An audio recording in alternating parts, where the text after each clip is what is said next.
Hello friends, welcome to my channel मनी जीवन दी हो।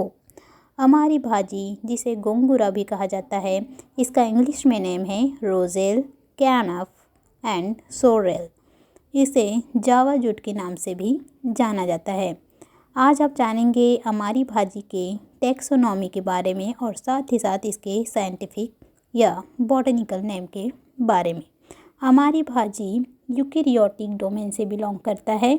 इसका किंगडम है प्लांटी, फाइलम है स्पर्मेटोफाइटा, जो कि ट्रैकियोफाइट्स और एंजियोस्पर्मी के अंतर्गत आता है।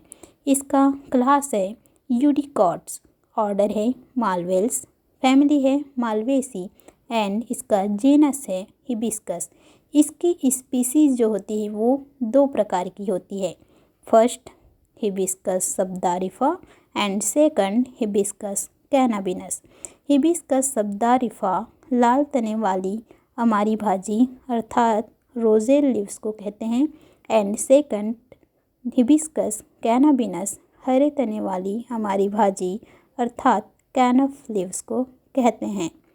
रोजेल लीव्स का साइंटिफिक या बॉटनिकल नेम है हिबिस्कस सबदारिफा एंड कैनफ लीव्स का साइंटिफिक या बॉटनिकल नेम है हिबिस्कस कैनाबिनस।